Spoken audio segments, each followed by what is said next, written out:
అంచనాలు ఏ విషయంలో అయినా సరే అవి వాస్తవానికి దగ్గరగా ఉండేలాగా ప్రయత్నం చేయాలి. మన ఆశలు గాని, మన మీద మనకుండే అంచనాలు గాని, భవిష్యత్తు పట్ల మనకున్న ఆశలు గాని, వ్యక్తుల విషయంలో గాని, ఇవన్నీ కూడా వాస్తవానికి దగ్గరగా ఉండేలాగా ప్రయత్నం చేయాలి. ఖచ్చితంగా అవి వాస్తవానికి దగ్గరగా ఉండాలి. అవాస్తవికమైనటువంటి అంచనాలు గాని, ఆశలు గాని తీరక బాధ పెడతాయి. మన శక్తి సామర్థ్యాల్ని అంచనా వేసుకోకుండా ఆశలు పెట్టుకున్నట్లయితే, అవాస్తవికమైన ఆశలను పెట్టుకున్నట్లయితే అవి నిరాశను కలిగిస్తాయి. వైఫల్యాన్ని మిగులుస్తాయి. జీవితంలో ఒక ఉదాసీనతను, ఒక దుఃఖాన్ని మిగులుస్తాయి. కాబట్టి అంచనా కూడా మన పట్ల మనకున్న ఆశ కూడా దేని పట్లైనా మనం ఆశ పెంచుకున్నట్లయితే వ్యక్తుల పట్ల కావచ్చు, ఏవైనా మన కళల విషయంలో కావచ్చు, మన అంచనాల విషయంలో కావచ్చు, భవిష్యత్తు విషయంలో కావచ్చు, ఏదైనా సరే అది వాస్తవానికి దగ్గరగా ఉండేలా మనం ప్రయత్నం చేయాలి. అవాస్తవికమైనటువంటి అంచనాలు గాని, ఆశలు గాని తీరక బాధ పెడతాయనే విషయాన్ని కూడా మనం ఖచ్చితంగా తెలుసుకోవాలి. అంటే ఒక ఉద్యోగార్థి ఉద్యోగానికి చేసే ప్రయత్నంలో తన జ్ఞానాన్ని అంచనా వేసుకోకుండా, తన యొక్క చదువులో ఉన్నటువంటి సామర్థ్యాన్ని అంచనా వేసుకోకుండా, దానికి అత్యధికమైనటువంటి దూరంలో ఉన్నటువంటి పెద్ద సామర్థ్యం అవసరమైనటువంటి టార్గెట్‌ని పెట్టుకున్నట్లయితే, ఆశపడినట్లయితే, ఎంత ప్రయత్నించినప్పుడు కూడా అది సాధ్యమయ్యే పరిస్థితి లేకుండా ఉండటం మనం గమనించొచ్చు.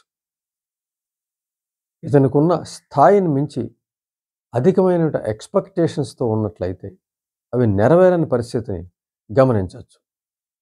దాని గురించి అంటే ఈ ఎక్స్‌పెక్టేషన్స్ గురించి, ఈ తీవ్రమైన ఆశల గురించి సమయాన్ని వృధాపరుచుకోవడం తప్ప ప్రయోజనం ఉండదు. అందుకే ముందు మన సామర్థ్యాన్ని ముందు స్వీయ అవగాహనతో మనకున్న సామర్థ్యం ఏమిటి? మనం ఎంతవరకు మనం నెగ్గగలం అనే విషయాన్ని తెలుసుకొని, దానికి సంబంధించినటువంటి ఆశల్ని, అంచనాల్ని మనం పెట్టుకున్నట్లయితే, అవి తీరి ఆనందపరిచే అవకాశం ఉంటుంది. అలా కాకుండా మనకున్న సామర్థ్యాన్ని మనం సరిగ్గా అంచనా వేయకుండా, గొప్ప ఎక్స్‌పెక్టేషన్స్‌తో మనం ఆశల్ని కల్పించుకుంటే, లక్ష్యాలను పెట్టుకున్నట్లయితే, గమ్యాలు పెట్టుకున్నట్లయితే, అవి తీరని పరిస్థితి మనకు ఎదురయ్యే అవకాశం ఉంటుంది. ఎంత ప్రయత్నించినప్పటికీ కూడా. అంచేత మనం పెట్టుకున్నటువంటి అంచనాలు, ఆశలు మన సామర్థ్యానికి తగినట్టు ఉన్నాయా లేదా అనేది గమనించుకోవాలి. అంటే మనం వేసుకునే అంచనా ఏదైతే ఉంటుందో, ఆశ ఏదైతే ఉంటుందో, అది మనం సాధించగలమైనటువంటి నమ్మకాన్ని కలిగించాలి.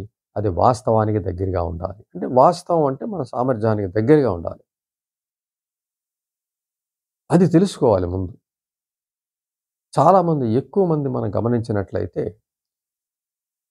చదువు పూర్తయిన వెంటనే తమ పట్ల తనకు సరైన అంచనా లేకుండా అవాస్తవికమైన అంచనాలు వేస్తూ, ఆశలు పెట్టుకుంటూ కొంతకాలం ముందుకెళ్ళటం. తర్వాత అవి నెరవేరక అప్పుడు తగిన వాస్తవ స్థితికి రావడం, అప్పుడు విజయం సాధించడం అనేది ఆ ప్రయాణంలో మనం గమనించొచ్చు చాలామంది దగ్గర. ఎంచేతంటే తీవ్రమైనటువంటి అంటే అంచనాల్లో తప్పు ఉన్నట్లయితే అవి తీరని పరిస్థితి ఎదురవ్వడం.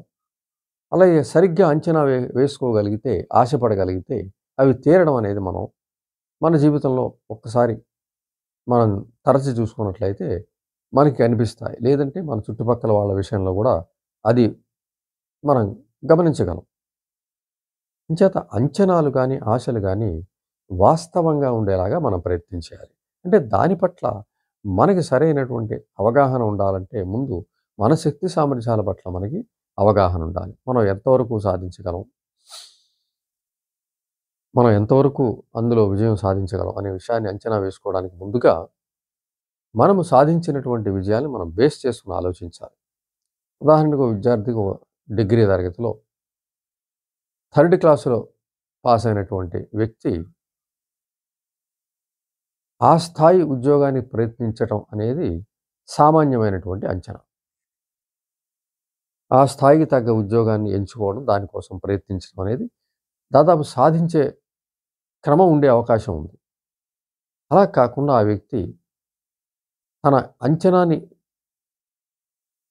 పెంచుకొని, ఆశల్ని పెంచుకొని, తన స్థాయికి మించి ఆశపడి, పెద్ద పెద్ద వాటికి ప్రయత్నించినప్పుడు, ఆ ప్రయత్నం కొంతకాలం కొనసాగి నిరాశని కలిగించి, తర్వాత మొదటి దాన్ని కూడా చెడగొట్టకపోతే, అప్పుడు తన శక్తి సామర్థ్యాలకు తగినటువంటి దాన్ని వాస్తవిక దృష్టికొచ్చి అప్పుడు ప్రయత్నం చేస్తే విజయం సాధించే అవకాశం ఉంటుంది. ఇది ఒక మార్గం. అంటే ఏదైనా మన పరిస్థితిని ముందు అవగాహన చేసుకొని, మనం ఎక్కడ ఉన్నాం అనే విషయాన్ని అర్థం చేసుకున్నట్లయితే, అక్కడ వాస్తవాన్ని మనం గుర్తించినట్లయితే, దానికి తగినటువంటి వాస్తవమైనటువంటి అంచనాలు, ఆశల్ని మనం పడినట్లయితే అవి తీరే అవకాశం ఉంటుంది. సరే, అది ఒక పద్ధతి. సరే, రెండో పద్ధతి ఇప్పుడు సామర్థ్యం తక్కువగా ఉంది, ఆశ ఎక్కువగా ఉంది. అది కూడా అర్థమవుతుంది. ఒక విద్యార్థి డిగ్రీ పాస్ అయ్యాడు, థర్డ్ క్లాస్‌లో పాస్ అయ్యాడు. ఒక 40 మార్క్స్ దగ్గర అన్ని సబ్జెక్టులో ఆగిపోయాడు. అది డిగ్రీ అలా తీసుకున్నాడు. అయితే ఇప్పుడు ఆ డిగ్రీ చదివేసిన క్రమంలో తనకి ఒక గొప్ప ఆశ కలిగింది. గొప్ప గ్రూప్ 1 గ్రూప్ 2 అలాంటి గొప్ప ఉద్యోగానికి వెళ్ళాలని ఆశ కలిగింది. యూపీఎస్సీ ఎగ్జామ్స్‌కి వెళ్ళాలని ఆశ కలిగింది. ఇప్పుడు అది వాస్తవిక అంచనా అవుతుందా, అవదా అంటే అవదని మనం ముందు తెలుసుకోవాల్సి ఉంటుంది. అంటే ఆ స్థితిలో ఉన్నటువంటి వ్యక్తి అతని శక్తి సామర్థ్యాలకు మించినటువంటి ఆశ పెట్టుకున్నట్టు మనం గమనించొచ్చు. అంటే అవాస్తవమైనటువంటి అంచనా, అవాస్తవమైనటువంటి ఆశ అనేది మనం తెలుసుకోవచ్చు.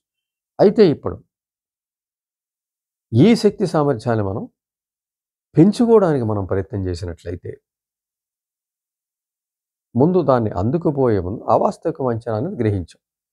మనం థర్డ్ క్లాస్‌లో పాస్ అయ్యాం. మనం పెట్టుకున్నటువంటి ఆశ గ్రూప్ 1, గ్రూప్ 2 ఆ స్థితిలో ఉంది. అయితే అంతకు సంబంధించిన నాలెడ్జ్ మనకి ప్రస్తుతం లేదు, సామర్థ్యం లేదు అనే విషయాన్ని ఒకసారి అవగాహన చేసుకున్నట్లయితే, ముందు ఒకవేళ ఆశ తీర్చుకోవాలన్నట్లయితే, ఖచ్చితంగా ఆశ మీద ఎక్కువ సరైనటువంటి అవగాహన ఉన్నట్లయితే, ముందు సామర్థ్యాన్ని ఇంప్రూవ్ చేసుకోవడానికి ప్రయత్నించాలి. 1 ఏడాది, 2 ఏళ్ళు పరీక్షని పక్కన పెట్టి, దానికి సంబంధించిన నాలెడ్జ్ ముందు ఇంప్రూవ్ చేసుకోవాలి. ఏ సబ్జెక్ట్స్ ఉంటాయి, ఎంత వరకు ఉండాలి, ఏం చేయాలి, ఇవన్నీ కూడా పునాది స్థాయి నుంచి మళ్ళీ డెవలప్ చేసుకుంటూ, నిజమైనటువంటి ఆసక్తి ఆ ఉద్యోగం మీద ఉన్నట్లయితే తప్పనిసరిగా బ్రెయిన్ సహకరిస్తుంది. ఆ స్థాయి నాలెడ్జ్ 1, 2 ఏళ్లలో సాధించుకునే పరిస్థితి వస్తుంది. ఎప్పుడైతే సామర్థ్యం ఇనుమడించిందో, అద్భుత స్థాయికి చేరుకున్నాడు. అంటే 40 స్థానం నుంచి ఒక 80 స్థానానికి ఎప్పుడైతే చేరుకున్నాడో, అక్కడ పరీక్ష పెట్టకపోవచ్చు కానీ పెట్టినా 80కి వస్తాయనుకుంటాడో, అప్పుడు ఆ గ్రూప్ 1, గ్రూప్ 2 ప్రయత్నించినట్లయితే అప్పుడు వాస్తవిక అంచనా అవుతుంది. అంతకుముందు ఈ నాలెడ్జ్‌ని పెంచుకోకుండా ట్రై చేస్తే గ్రూప్ 4కో ఆ స్థాయి ఉద్యోగానికి సరిపోతుందనే ఆశ అక్కడిది కరెక్ట్ అవుతుంది. ఇప్పుడు తనే సామర్థ్యాన్ని పెంచుకొని, ఒక 2 ఏళ్ళు కష్టపడి కృషి చేసి, విపరీతంగా చదివి, ట్రైనింగ్ తీసుకొని, పేపర్‌లో అనేక రకాలైనటువంటి చదవడం ద్వారా నాలెడ్జ్ పెంచుకొని 80 స్థాయికి వచ్చినప్పుడు, అప్పుడు అతను పడ్డ ఆశ అతనికే సూట్ అవుతుంది. కరెక్ట్ అవుతుంది. కరెక్ట్ అంచనా అవుతుంది. అప్పుడు వాస్తవిక దృష్టి అవుతుంది. అప్పుడు ప్రయత్నించినట్లయితే తప్పనిసరిగా విజయం లభిస్తుంది. అలా థర్డ్ క్లాస్‌లో పాస్ అయ్యి కూడా గ్రూప్ 1, గ్రూప్ 2 స్థాయిల్లో విజయం సాధించిన వ్యక్తులు చాలామంది మనకు కనిపిస్తారు, ఆయా స్థానాల్లో మనం గమనించినట్లయితే. అంచేత 2 మార్గాల్లో ఎక్కడ ఉన్నాం అనేది మనం తెలుసుకున్నట్లయితే, 40 దగ్గర ఉన్నట్లయితే, దానికి సంబంధించిన ఆశ కల్పించుకున్నట్లయితే తీరే అవకాశం ఉంటుంది. ఒకవేళ ఆశ ఎక్కువగా ఉంది, అంచనా ఎక్కువగా ఉంది ఉన్నట్లయితే, దానికి సామర్థ్యాన్ని ఇనుమడించుకుని ముందుకెళ్ళినట్లయితే అందులో విజయం సాధించొచ్చు.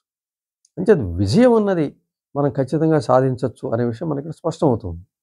కాకపోతే దానికోసం చేసే ప్రయత్నంలో మన శక్తి సామర్థ్యాలను అంచనా వేసుకొని, వాస్తవిక దృష్టిని గ్రహించి, సామర్థ్యాలని వృద్ధి చేసుకుని ప్రయత్నిస్తే మనం గొప్ప అంచనాలను సాధించగలం, గొప్ప ఆశలు నెరవేర్చుకోగలం. ఏదైనా మన చేతుల్లోనే ఉంది. అంచేత ఈ రకమైనటువంటి వాస్తవిక దృష్టితో మనం వెళ్ళినట్లయితే ఏదీ అసాధ్యం అని అనిపించదు. ప్రతిదీ సాధ్యమే అనిపిస్తుంది. విజయం కొంతమందికే అనిపించదు. విజయం అందరికీ అనిపిస్తుంది. ఎవరైనా విజయ తీరాన్ని అందుకోవచ్చు అనిపిస్తుంది.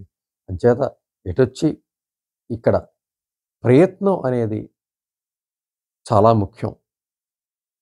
ప్రయత్నించి ముందుకెళ్ళగలిగితే ఎటువంటి విజయమైనా సాధ్యమైన విషయం మనకి స్పష్టం అవుతుంది.